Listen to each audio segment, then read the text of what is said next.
Hi guys, welcome again. And today I'm going to be talking about liquidity and timing. And this is a topic I've revisited a couple of times.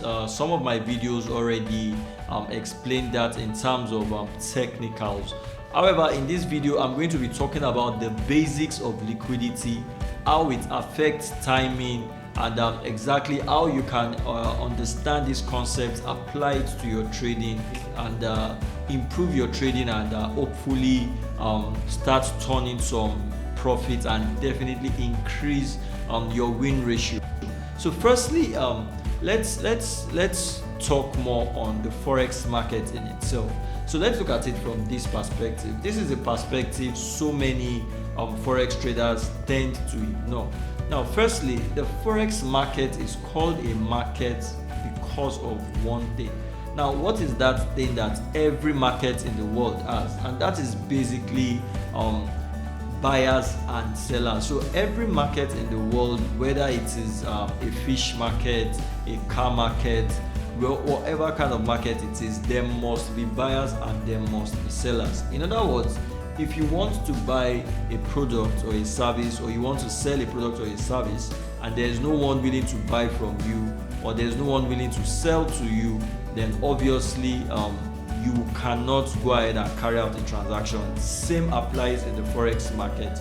The interaction between buyers and sellers is actually what makes it a market.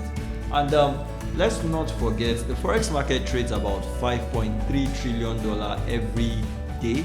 Now, this $5.3 trillion is not actually the amount of money retail traders trade. It doesn't have anything, or it doesn't have much to do with the amount you and I deposit with our broker, or the amount these prop firms offer us to trade with. Not at all. So this $5.3 trillion is an accumulation of the amount of money that a Microsoft in US sends to workers in China. It amounts to the amount of money that an Australian company sends to their suppliers, or whoever they work with in other parts of the world. It amounts to the money that you and I use in buying, in shipping in our phones, shipping in our cars, and the likes. So every transaction carried out in the world cross-border is actually what makes up this cumulative volume of $5.3 trillion every day. So let's not forget that.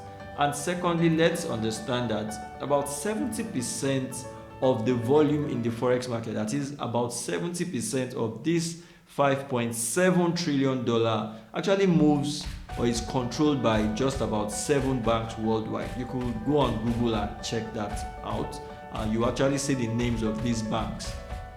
Now, why is that? This is because, for instance, if you are a company in wherever you are, say Canada, and you need to carry out some transactions with maybe someone in Bangladesh or something, you obviously need to send them currency, right?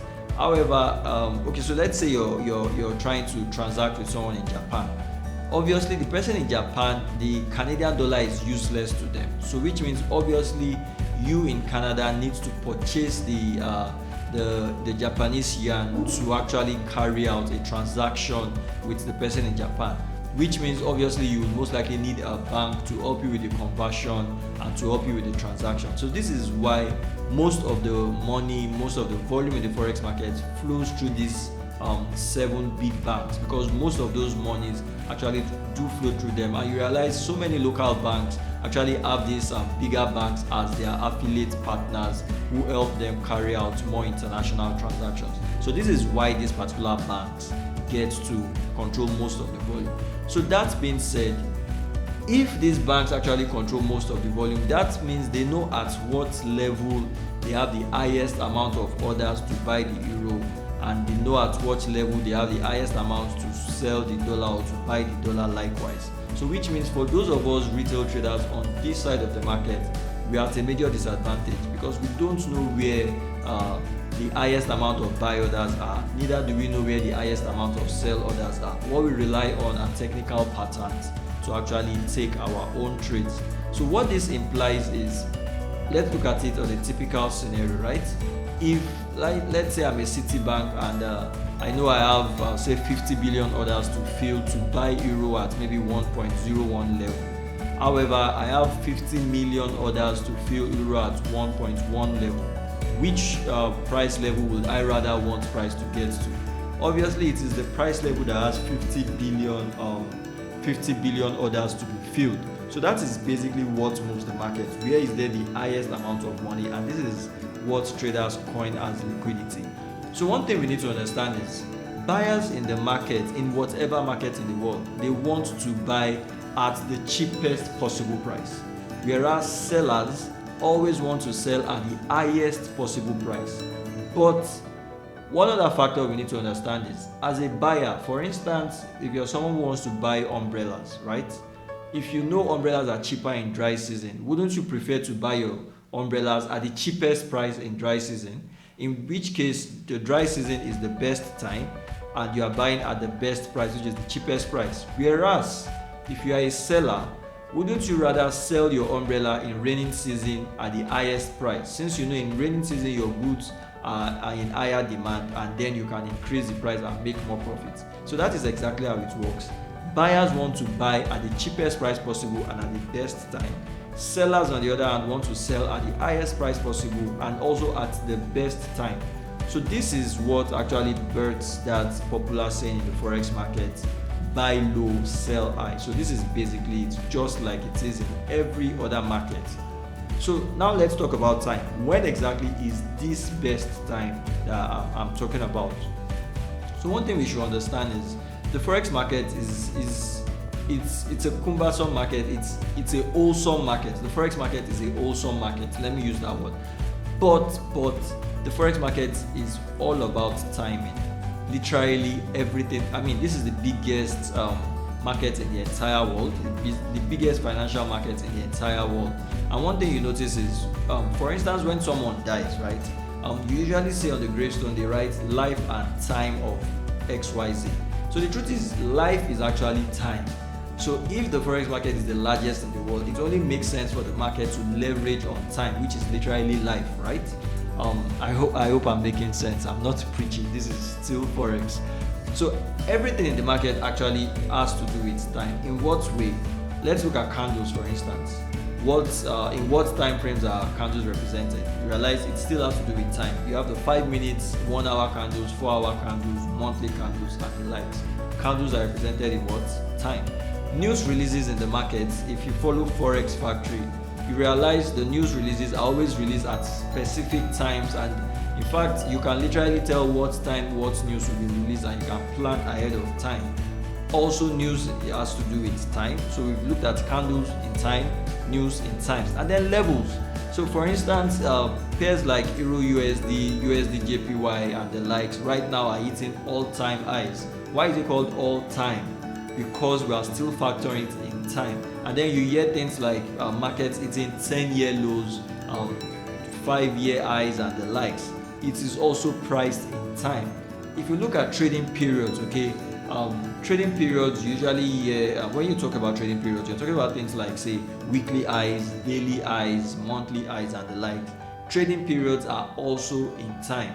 If you look at sessions, we have the Asian session, the London session, the New York session. What differentiates each of these sessions? Simply time. So time cannot be, or should I say, should not be ignored from this market, and time cannot be overemphasized in the forex market. So if you want to be a good trader, you need to understand timing in the market. You need to be like the sons of Issachar who understood the time. So liquidity and timing actually do work hand in hand.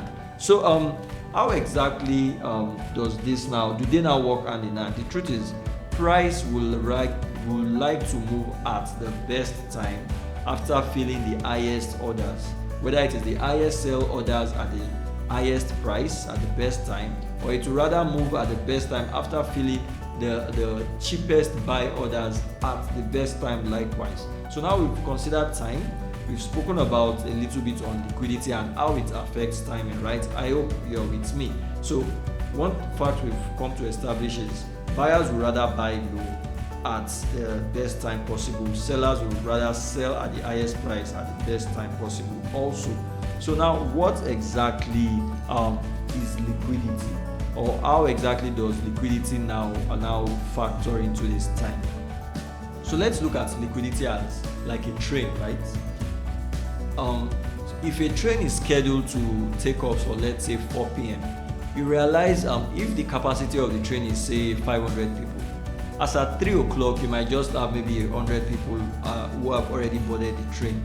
But you start realizing anything from 3:45, 3:50, you realize it's rush hour. So many people start boarding in the train because they know it's about to move. That is just how liquidity is. And what is now that rush hour time in the market? Now that is exactly where liquidity comes in, and that is exactly where fundamentals come in. So fundamentals is the best way to actually track time, and fundamentals is also the best way to track liquidity. Now when I say fundamentals, I mean news release in this case. Fundamentals is way bigger than news release. However, if you're tracking liquidity, then the easiest way to track liquidity is actually through news releases. Now what do I mean? News releases are actually releases of historical data. They are releases of core economic indicators that attract institutional traders, commercial traders, non-commercial traders. It attracts this information attracts business people. Now remember, the forex market was not created so that you and I can fund our broker account and trade. No, that's not the reason for the market. The market was actually created so that two different people in different countries with different currencies can actually transact with each other. That is the sole or the original purpose of the forex market. So if I need to transact with you, right, and you are in a different country, or rather I want to invest in your country, wouldn't it make sense for me to know what the monetary policy in your country is? Wouldn't it make sense for me to know about the economic data in your country is? So that is exactly why fundamental news releases attract the highest amount of liquidity, because what you realize is non-commercial traders like to hedge their trades a lot. I think that will be a topic for another day. So that being said, fundamental news releases are the best time to actually find the best form of liquidity. Now, how exactly do they now combine together? So we've established how liquidity works. The market always moves from one area of liquidity to the other, and it prefers to move at the best time. When is the best time? The best time is a rush hour, which is fundamental news releases. Whenever that happens, it's usually the best time where you see liquidity in play. Now ask yourself this question: if you've been trading for a while, why is it that whenever there's a news release, you always see a lot of spikes in the market and you always see rapid moves in the market? Remember I mentioned rush hour. That is exactly the reason.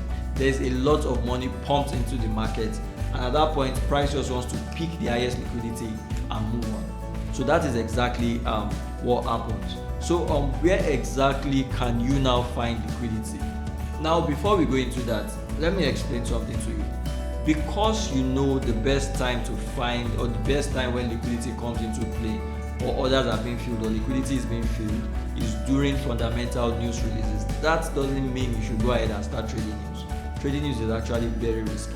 The safest thing to do is, whenever there's a news release, wait for the news release to be released, most especially if it's an high impact news. Wait for the news to first be released, then afterwards the trend will be established, and then you ride with the trend. However, trading before the news release, most of the time you find out that you get stopped out, and then the trend is established, and by that time you might have probably already been liquidated, or you've lost confidence to then follow the trend or something.